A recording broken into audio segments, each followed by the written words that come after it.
Hello, welcome back to Learn on TV Kenya. We are doing our second session on your financial wellness and your financial planning, especially as we go towards our retirement period.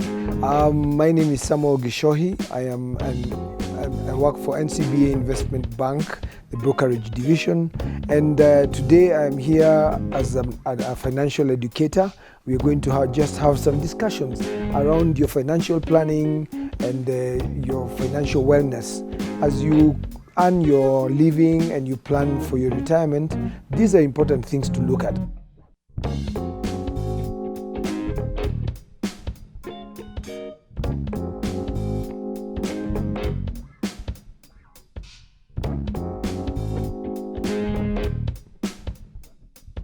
Last time when we spoke about the basics of managing your finances so that you are able to create the extra amount, I left you with a few pointers and some food for thought regarding your financial planning. We had a financial health check, which I was hoping that you are going to look at in the period until this next session. I'll just repeat the few questions that we had discussed, and then I will move on into our next session. The food for thought that we had shared was, one, have you written down your financial goals? We agreed that it is very important to have a goal. If you don't have a goal, if you fail to plan, you plan to fail. The second question was, do your expenses exceed your income? If your expenses are exceeding your income, you might notice that somewhere between around mid-month to end month, for those who are employed, you're always looking for extra funds from friends or borrowing and Shylocks and all that kind of thing. And for those who are in business, you'll find that you're never able to maintain probably your stock, because you have to keep borrowing for new stock, and yet you had sold the last stock and did not, of course, you spent the money that you would be meaning to invest in your future stock. The other thing is, do your expenses or investments increase when your income increases? If your expenses increase when your income increases, it means that your investments, you're not living enough, or you're not creating enough for investments for your future, or for even savings if you're not able to invest. And so it would be a good thing to make sure that when your income increases, what increases is not your expenses. A lot of us, when our income increases, we move into a more expensive neighborhood, buy bigger cars, take our children to more expensive schools, and so we end up not creating enough to put away for our future. Another question is, have you taken a loan to finance a lifestyle, your lifestyle, or to buy consumer goods? And you will find that sometimes we take a loan to buy things that are liabilities rather than assets. An asset is something that brings income into your pocket, while a liability is something that takes money out of your pocket or your savings. Do you have a will? Have you planned what will happen in the unfortunate event of your demise? What's going to happen? Are you going to leave your family with a good plan for their future? And then you need to look at those things that you have been planning and postponing. Procrastination is one of the biggest problems with planning your future finances. So the question you need to be looking at is, do you have things that you've been postponing for tomorrow or for another day?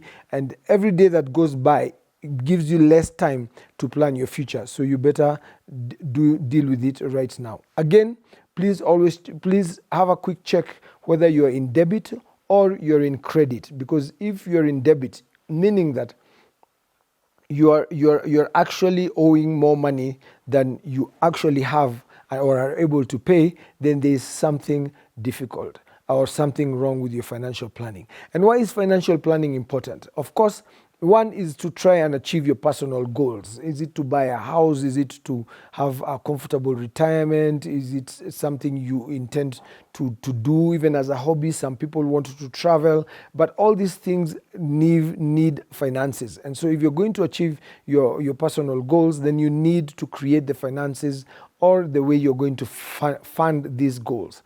And so that means that you have to create some sort of cash flow. You have to be able to create you have to create income flows that will be able to finance your goals. So if, for example, you're earning a salary or you're doing a business, and usually with salaries, we say that you need to plan your salary so that there's something left on the side after you've done all your expenses, your housing, your education, your food, and all those things that you need that are necessities, and maybe a little fun. It's not bad to have a little fun, but after all that, do you have something else that is left that you can put aside for your future? Because that is what will help you to achieve those personal goals.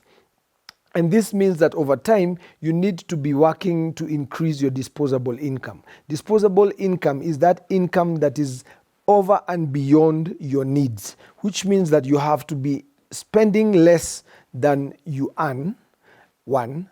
Two, that you have to be creating new cash flows using whatever is left. You have to put it in investments or in assets that give you additional amount of income, which will then supplement what you're already earning in your business or in your business or in your employment. If it's in a business, then what you'll be trying to do is, of course, to maybe even reinvest it in the business so that next stock that you buy is bigger than the last stock, which means as it creates what we call a compounding effect on the growth of your business. So a lot of these things all come down to having those financial plans or having a financial plan. If you look at what the kind of retirement statistics that we have, we find that a lot of, almost 50% of us, after we retire, we tend to depend on our relatives. People continue working even after they are supposed to be retired. Why? Because they did not plan their finances when they were earning active income. Now, when I say earning in active income, it means you're either doing business or you are working in employment, but whatever you are doing and whatever you are earning at that point, how you applied it in terms of creating new income streams, in terms of preparation for the future, is what will determine what will happen when you leave active income generation and become now a person who is reliant on what they earned. And this is all dependent on how much passive income you have created. Now, one of the things we need to look at, and right now in Kenya is a very, very big thing that you may be noting, especially if you're employed and you have a family or you have a business and you are importing goods or you are buying goods to sell in the market, is you will notice that inflation has gone up quite significantly in the last few months. And this is because of the disruptions to the global supply chain when you look at what things that are happening in places like Ukraine. But that's aside. If you look over time, you will find that the kind of money that you could use to buy a car, say in 1960, 65, was the kind of money you'd be able to afford something like a motorbike, or something smaller. Today, you would probably only be able to buy, maybe even a cheap phone for the same kind of money. And so that means that inflation reduces the power of your money or what your money makes, which means if you keep money in a bank account and you're not also looking for ways to apply that money in a sort of investment, which means you can save money, put money you're using in the bank account, and then look for something like a fixed deposit or say a fixed income fund or something else that is going to earn you interest that is higher than the inflation rate, so that you are able to ensure that your money is not losing value over time. So again, let us look at how now you can actually start to create a financial plan. One, we agreed that you have to have a financial plan. If you don't have a financial plan, you're planning to fail. So first of all, know your goal. Where am I going? I want to retire. Maybe I want to live in the village, and in the village I want to have a house and have enough maybe to travel to the city every once in a while. And when you're older, most of your expenses will go to medical expenses. So you want to make sure that is also secure, either in an insurance plan, if it will be possible to have that at that age, but also something that is going to earn you some money, or some money that is put aside to make sure that you're able to continue to live in a lifestyle that is suitable for you. So you need to plan not just in the long term. So in as much as you're planning for retirement, you might be 20. Also have a short-term goal between now and the next 3 years. Where do you want to be financially? And remember, we always say it's not how much you earn. It's what you do with the little you earn. There's a difference. Because in life, there'll always be somebody who earns 500,000, somebody who earns 200,000, somebody earns 50,000 in a month.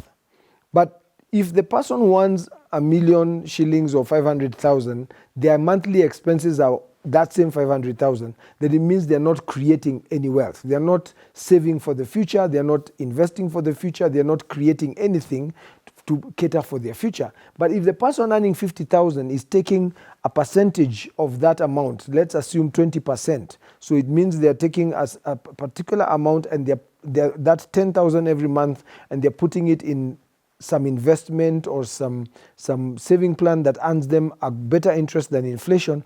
Over time, they will actually accumulate, and on retirement, they will have a better life than that guy who was earning a lot of money and spending all of it. And note, even their lifestyles will be different, which means that guy with a 500,000 salary who was already spending 500,000 every month, the day they will lose that salary, they will start living like a pauper because they have nothing. Now, start to research your goal. Start to know how are you going to achieve that goal. We have today, in today's world, we have a huge lot of information on the several things that you can do to achieve whichever goal you're trying to achieve. And then check if it is realistic. Again, you don't want to be running after a goal that is not realistic.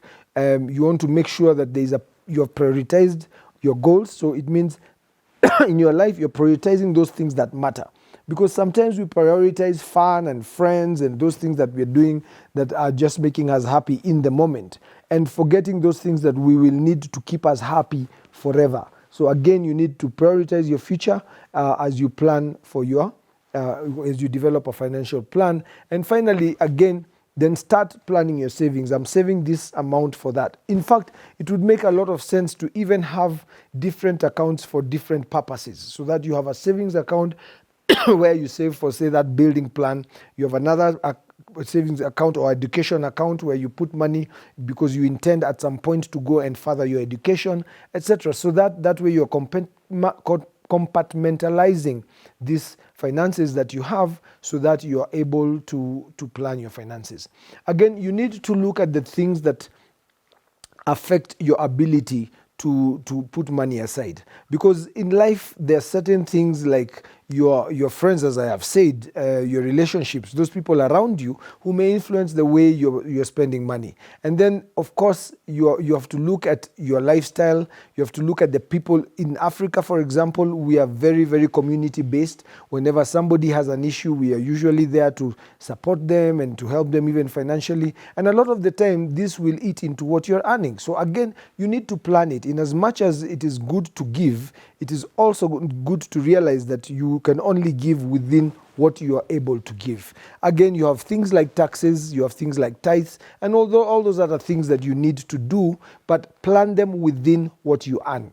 Don't just do them out of the blue without realizing how much is it according to your ability. And even if you look at a lot of the learning that we have seen, even if it's biblical teachings, there is even percentages for those things that would be expected of you. So why aren't you putting percentages in what you're doing in your finances on a monthly basis, so that you know this goes to food, this goes to housing? Okay, for example, you shouldn't be using more than 30% of your income on your housing, on your housing, which includes your water, electricity, etc. But sometimes you look at the amount and you decide you won't live in a certain neighborhood, but you're setting yourself up for failure. So again, you need to look at your financial level and your financial status at this point in time, so that you start looking at, where am I right now?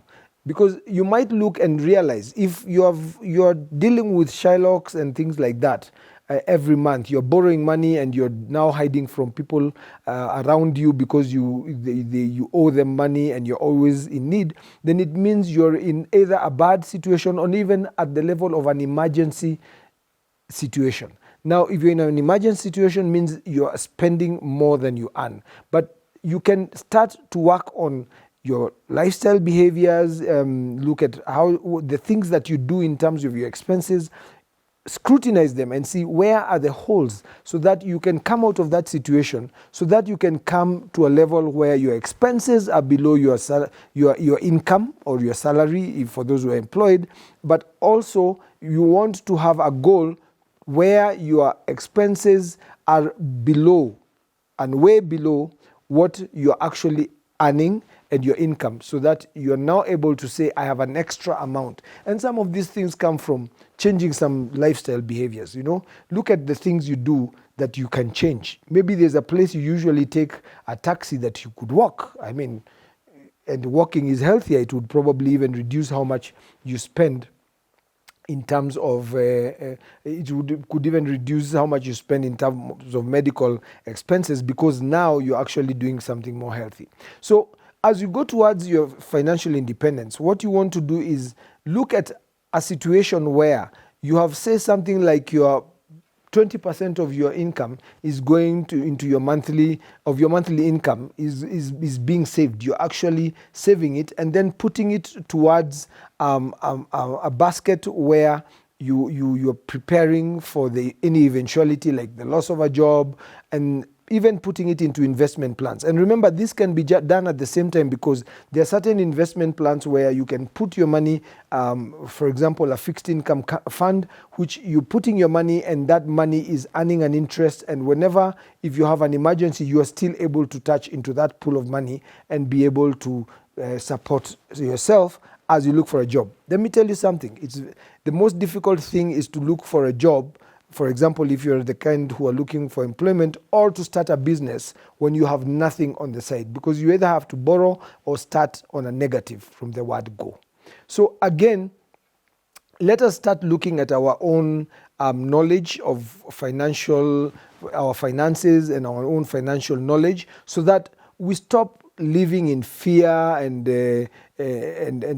being greedy and looking for those quick win situations. We end up doing the wrong things like betting. We end up doing the wrong things like investing in pyramid schemes and things that do not even make sense financially, so that we start to learn to be disciplined and to wait and to be patient. Somebody said money does not grow on trees, not because it doesn't, but that is because money grows like a tree, as in it grows slowly.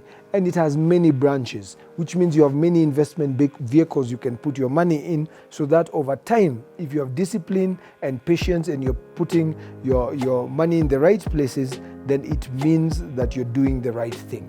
So check yourself, so that if you're not planning your finances, you're going to be dealing with money lenders all the time. You're going to be having a lot of debts. You're going to be constantly having to make the wrong promises. Your family will be suffering, because even your paying of school fees and things like that will be difficult to do.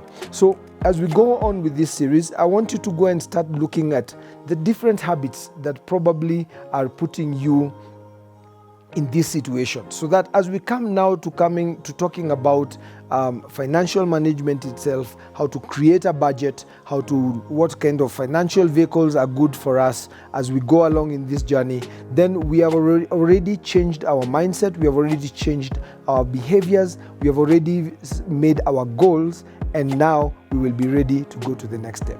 Thank you very much. My name is Samuel Gichohi. I'm a stockbroker working with NCBA Investment Bank, and I am happy to be able to help you to walk in your financial journey here with Learn on TV Kenya. Thank you very much, and see you next time. Thank you for listening. Bye-bye.